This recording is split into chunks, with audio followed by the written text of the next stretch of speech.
ಎಲ್ರಿಗೂ ನಮಸ್ಕಾರ. ಸಾಂಗ್ ಕೇಳಿದೆ, ಭಾಳ ಚೆನ್ನಾಗಿದೆ ಆ್ಯಂಡ್ ನೀವಿಬ್ಬರು ಭಾಳ ಚೆನ್ನಾಗಿ ಕಾಣಿಸ್ತಿದ್ದೀರಿ. ವೆರಿ ಮೆಲೋಡಿಯಸ್ ಆ್ಯಂಡ್ ನಿಮ್ಮ ತಂಡಕ್ಕೆ, ನಿಮ್ಮ ಡೈರೆಕ್ಟರ್, ಪ್ರೊಡ್ಯೂಸರ್ ಆ್ಯಂಡ್ ನಿಮ್ಮ ಮ್ಯೂಸಿಕ್ ಡೈರೆಕ್ಟರ್ ಎಲ್ರಿಗೂ ಕಂಗ್ರ್ಯಾಚುಲೇಷನ್ಸ್. ತುಂಬ ಚೆನ್ನಾಗಿದೆ ಆ್ಯಂಡ್ ಆಲ್ ದ ಬೆಸ್ಟ್ ಇಡೀ ತಂಡಕ್ಕೆ. ಹಾಗೆ ಪ್ರಶ್ನೆ, ಇದು ಹಾಡು ಕೇಳ್ತಿದ್ದಂಗೆ ಅಂದ್ಕೊಂಡೆ ಇದು ಕೇಳಬೇಕಲ್ಲ ಒಂದ್ಸಲಿ.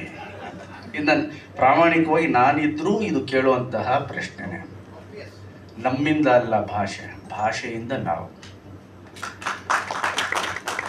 ಭಾಷೆ ಉಳಿದರಷ್ಟೇ ನಾವು. ಭಾಷೆನೇ ಇಲ್ಲ ಅಂದರೆ ನಾವು ಏನು ಮಾಡೋಕ್ಕಾಗುತ್ತೆ? ಸೊ ಸಾವಿರಾರು ವರ್ಷಗಳ ಎಷ್ಟು ನಮ್ಮ ಇತಿಹಾಸ ಇದೆ ನಮ್ಮ ಭಾಷೆಗೆ, ಅದರಿಂದ ನಾವು ಅಷ್ಟೇ.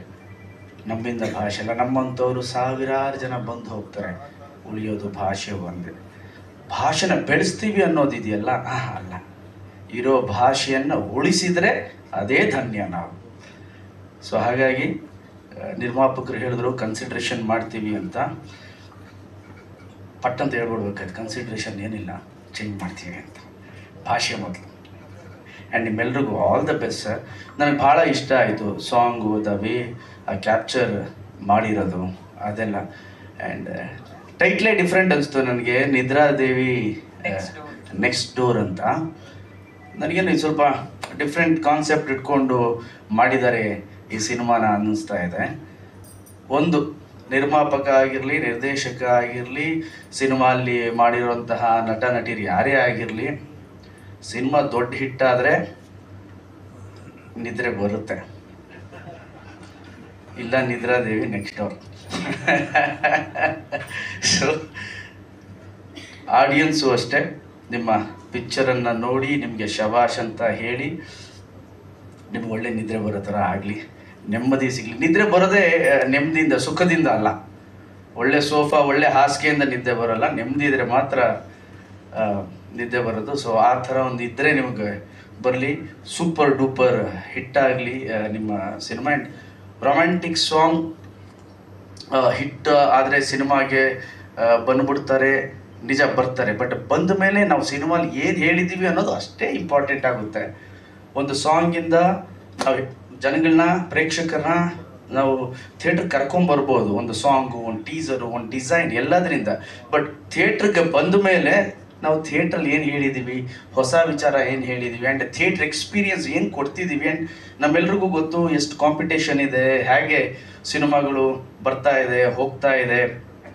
ಅದೆಲ್ಲದನ್ನ ಮೀರಿ ಸಿನಿಮಾ ಒಂದು ಒಳ್ಳೆ ಎಕ್ಸ್ಪೀರಿಯನ್ಸ್ ಕೊಟ್ಟರೆ ಖಂಡಿತವಾಗ್ಲೂ ಜನ ಬಂದು ನೋಡ್ತಾರೆ. ನನಗೆ ಗೊತ್ತಿರೋ ಹಾಗೆ ರಂಗನಾಥ್ ಸರ್ ಮತ್ತು ವಾಸು ಸರ್ ಇದ್ದಾರೆ, ಹಿರಿಯ ಪತ್ರಕರ್ತರು, ಸುಮಾರು ಸ್ನೇಹಿತರೆಲ್ಲ ಇದ್ದಾರೆ. ನನಗೆ ಗೊತ್ತಿರೋ ಹಾಗೆ ನಮ್ಮ ಕನ್ನಡದಲ್ಲಿ ಸಿನಿಮಾ ಚೆನ್ನಾಗಿದ್ದರೆ ನಮ್ಮಲ್ಲಿ ಬರುವಂತಹ ಕಲೆಕ್ಷನ್ ಎಲ್ಲೂ ಬರಲ್ಲ.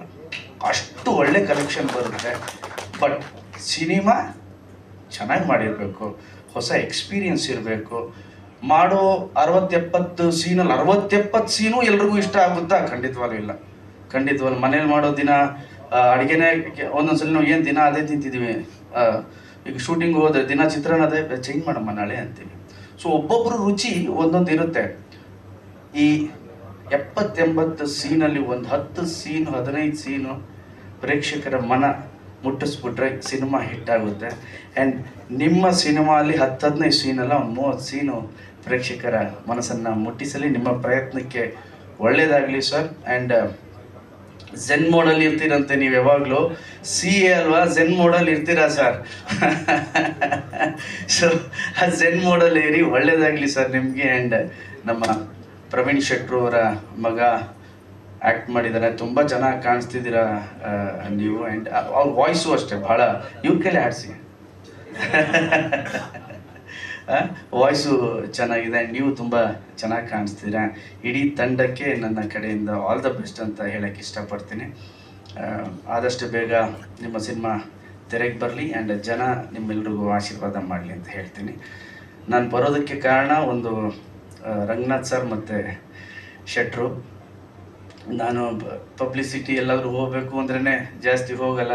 ನಾನು ನನ್ನ ಪಿಕ್ಚರ್ ಇದ್ದಾಗಲೂ ಹೇಳ್ತೀನಿ, ನೀವೇ ರಿಲೀಸ್ ಮಾಡ್ಕೊಳ್ಳಿ. ನನ್ನ ನನ್ನ ತಲೆಯಲ್ಲಿ ಯಾವಾಗಲೂ ಏನು ಅಂದರೆ ಎಷ್ಟು ಬೇಕೋ ಅಷ್ಟೇ ಪಬ್ಲಿಸಿಟಿ ಮಾಡಬೇಕು. ಸಿನಿಮಾದ ಎಕ್ಸ್ಪೀರಿಯನ್ಸ್ ಆಡಿಯನ್ಸು ಥಿಯೇಟ್ರಲ್ಲಿ ನೋಡಬೇಕು. ನಮ್ಮ ಮಾತು ಕಮ್ಮಿ ಇರಬೇಕು, ಪರದೆಯ ಮಾತು ಹೆಚ್ಚಿರಬೇಕು. ಅವಾಗ ಭಾಳ ಚೆನ್ನಾಗಿರುತ್ತೆ ಸಿನಿಮಾ ಅನ್ನೋದು ನನ್ನ ಭಾವನೆ ಅಷ್ಟೇ ಸರ್. ಓಕೆ, ಆ್ಯಂಡ್ ನಿಮ್ಮೆಲ್ರಿಗೂ all the best sir, all the best. ಧನ್ಯವಾದಗಳು ಸರ್.